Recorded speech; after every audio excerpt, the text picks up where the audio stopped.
Valerie, we started out almost a month ago in Hungary, and here we are back in Hungary, in Budapest. So what about our voyage? When we met with you, we came from the United States with 12 bags held together with duct tape with medical supplies. And then you brought some. Bill and I brought 4 bags of medical supplies. So we had 12, 13, 14, 16 bags of medical supplies, mostly orthopedic from our friends in the U.S., and the rest were trauma supplies being sent to the front line. So we've talked before, but how do you feel about what you've learned, what I've learned? You're medical, I'm not, on our journey through the Ukraine. Well, first of all, I'd like to really thank John Herzenberg, Randy Eubner, and Dr. Louis Zirkel for supplying these complex orthopedic equipment that is really limb-saving. What I learned was how the sheer volume of people injured is staggering. I just looked at a statistic. There were over 125,000 injured soldiers, and most of those soldiers are civilians who became soldiers to defend their country. The wounds are really difficult wounds. The soldiers are wounded in battle. They're brought to a triage unit. They're stabilized, and then they're transported to various specialty hospitals for specialty surgery to hopefully save a limb to functionality. And I am just amazed at the work of the surgeons in Ukraine who work endless hours, and the complexity of the surgeries, and some of the problems. Like, some of the problems were that these are called dirty wounds. They are not treated immediately, and so they're open to infections. And many of the patients we saw had sepsis, which means they can't have the usual surgery of putting nails and rods into a broken limb. They need to have what they call X-fixes, which are external fixators that we brought. And, it's just staggering, the work that's being done. From my perspective, in our talks with the medical staff, first of all, they kept thanking us, which was hard because I feel like I was just a carrier of the goods. The medical people were doing all the work. The soldiers we talked with were most open about talking about themselves, where they were from, how they felt, not at all hesitant to have us film them, talk to them. I enjoyed learning about their country from their perspective. I think as a United States citizen, I was thinking of the war in terms of it started in February 2022. From their perspective, they thought of the war starting in 2014 when Crimea was taken over by this invasion, this full-on invasion that happened in February of 2022 really shocked almost everyone I talked to. Was shocked. They didn't believe it would happen, even though there was some talk about it.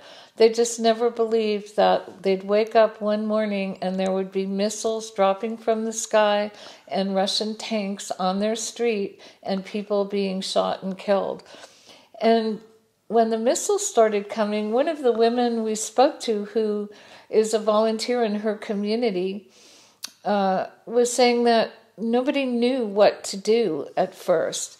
But the community came together. The first thing they started to do was make sandbags And then they just started taking care of each other. And when the IDPs, the internally displaced people from the other parts, the oblasts of Ukraine came, they take care of them. So even though this is a terrible war, one of the great things you see is how people come together and help each other. And I wanted to say something about the air raids. This is my third trip to Ukraine, and the first time the air raids went off, everybody had to go to a shelter. It was mandatory. You dropped what you were doing, you were escorted to a shelter. The second time, which was in November of 22, it was like maybe you go to a shelter and maybe you don't. This time, March 2023, there's an app that tells you there's an air raid happening, but people just kind of look around, finish their coffee, do what they're doing, and it doesn't appear that anyone goes to shelters anymore. And there is this return to normalcy. And my friend Zana told me that that normalcy is their way of not letting the Russians win. One of a standout memory for me is working with Vitaly Kamenko at the Zhytomyr Regional Hospital. I was amazed at the surgeries they're doing and the innovative techniques they're using to save a limb. And I was particularly impressed by Dr. Valerie Hellermann. Not sure I know his last name. He was an elder orthopedist, and his experience really showed, and he was so dedicated to limb saving that I just was amazed. It was a real standout time to be with him, and he shared his images of before and after surgeries, and I was so impressed. I think I would have brought more equipment and just paid more in fees, airline fees. But just for example, we brought 100 tourniquets, and they've asked for 500 more. And it's something that I could have just filled a backpack with. And some of these interosseous injectors, which are quite expensive, but they're life-saving. And they went to the front lines, and we brought 18 of them, which cost $3,000. I wish we would have bought 3 times the amount. So maybe that's another trip in the making, Valerie. Yeah, unfortunately, I don't think the war is going to end soon. And so, yeah, there will be another trip carrying equipment, and maybe we'll have 20 bags this time. While we were in Zhytomyr Regional Hospital, Dr. Vitaly showed us the basement area that had at one time been a trauma emergency room.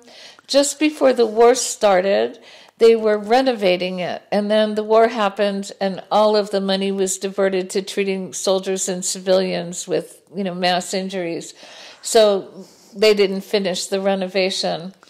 And we were lucky enough to contact Nova Ukraine, who contacted a representative of their organization in Kyiv. We were able to set up a meeting with Taras from Kyiv, and he came to Zhytomyr and met with Vitaly, and they looked it over, and he's going to write a report to Nova Ukraine.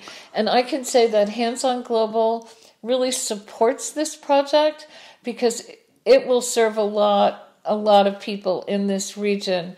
The hospital has 830 beds and is a regional medical center, and now trauma specialists. All those surgeons are now trauma specialists. So it's a really great project to support, and we hope Nova Ukraine, you're onto it. So the sheer volume of these orthopedic injuries and the many amputees is a real problem for Ukrainian people. Their lives are totally changed after losing a limb. And there are some foundations, like Proteus Foundation, that we met in, wasn't in Mukachevo. Where was it? Outside of Mukachevo. Outside of Mukachevo, yeah, which they're starting to do rehab for many of these soldiers and civilians. And it was started by two brothers, one in the United States, in Minneapolis, working at a prosthetic place, and his brother who lives outside of Mukachevo. And they have brought, I think, at least 75 amputees from Ukraine to the U.S. to get fitted for prosthetics, and then they come back to the Ukraine and they go through physical therapy. Meeting one of the amputees who had a below-knee amputation and had a new prosthetic, and he was in rehab. And when we interviewed him, he was working really hard because he wanted to go back and fight for his country. And that's how important democracy and how important it is to Ukrainians to have their own country, their own sovereignty. Hands on Global right now, we probably will return to Ukraine. Zanskar's coming up, another medical clinic in Zanskar, India. We have been trying to get into northwest Syria, and apparently nobody's really getting in unless you have a Syrian passport. And we're also still looking at Lebanon. We have a team at the border of Palomas, Mexico, and Deming, North New Mexico, South New Mexico, looking into an EMT program. And anything else that comes up, we'll be ready.